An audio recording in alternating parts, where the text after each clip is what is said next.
After suffering damage 3 different times from floodwaters in recent months, one mother says she was worried her son wouldn't be able to compete in the bucket calf show at this year's Cali County Fair. Multiple businesses in Derby closed today, like this Papa John's behind me, due to the storms. Take a look at this quick loop. The roof completely came off. I spoke with the manager who's been here for 22 years, and he says he's never seen damage like this before. Maybrier says this isn't the first time someone has illegally dumped tires on his property, but he hopes with the public's help and the surveillance video they can identify who did this, so it won't happen again. Dorsey says this is the second time someone has gotten into her truck.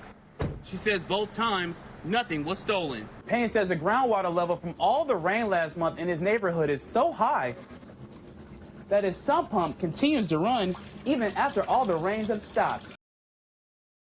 Me, my parents, we cry for a while because they're pretty much family for us. Jerry Santiago has known Memo Garcia for 7 years. He says Memo was the first person to take him camping and under his wing. Santiago says he still can't believe this could happen while Memo's baseball team was trying to raise money. Well, we heard they could be the first ones that got shot because they were like right beside the entrance. The fact that they were there for a baseball team, to get for the team, a bunch of kids there. I just sad to think about that. Santiago says they built such a strong bond, he asked Memo to be the godfather of his son. It was here at Sacred Heart Cathedral where Santiago's son was baptized. He says it was a special moment he was happy to share with Memo. He loves him a lot. And if he knows, it probably will break his heart right now. And it's just something that I really don't want to do. Santiago's son is only 5 years old, and he's expecting a baby girl in November. He says he knows Memo will be there when his daughter arrives. He's a strong man. He's going to make it.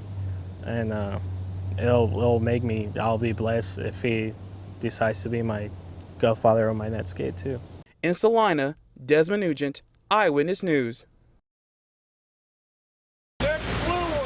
This is a look at what traffic has been like all day on I-35 and Highway 160. It's something Southwestern College student Chloe Sanford isn't looking forward to. That the roads are bad. Sanford is heading to San Antonio now that she's finished with her finals. With flooding across the Winfield area, she's having to take a different route. Yeah, I usually take back roads, but they told me that I should probably take the toll roads this time, just to be safe. It usually takes about 10 hours, so I might take 11. Buffalo wings. Kimberly Asbury works at Gambino's Pizza in Winfield. She says with everyone taking different ways home, it's been a busy day. Yesterday, I felt we were a little slow. We had a lot of traffic, a lot of semis coming back to back.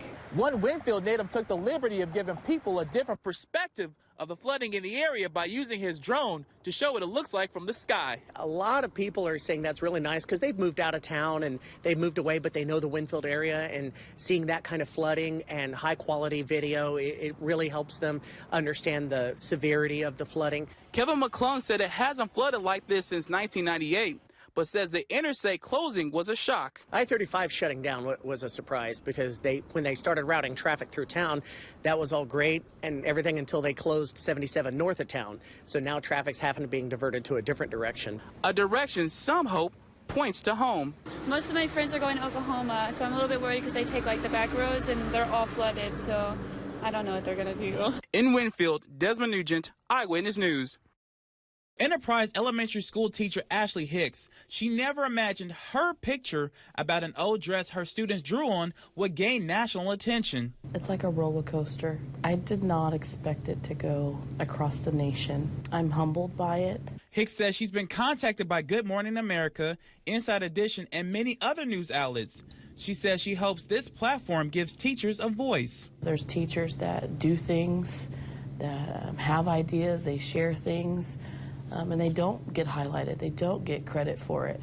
Aside from all the national media attention from this dress, Hicks says her Facebook post was never about her, but about the kids in her kindergarten class, who she says found a special way to express themselves. I feel like drawing on that dress was allowing them to express their happiness.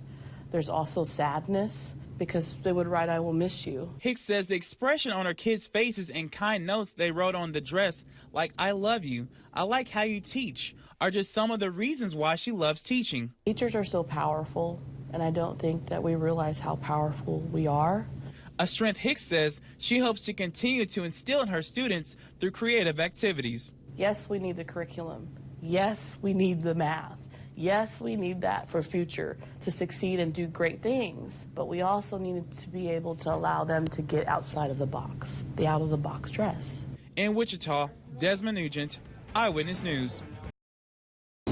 Moving grain and cutting wheat is something farmer John Van Kuren has been waiting to do for weeks. About 3 weeks behind cutting where we normally would be in an average year. Now that the storms have stopped, Van Kuren says it's time to get to work. You know, the old saying, make hay while the sun shines, the same thing with wheat harvest. You get one opportunity to harvest wheat and you take it when you can. Van Kuren says it's been a challenge cutting wheat around some parts of this field because of some wet spots from the storms. One farmer tells me she's willing to do whatever it takes to cut this wheat, even though she's expecting the arrival of her baby at any moment. It's got to come out when it's got to come out, and really nothing else can wait, baby or not.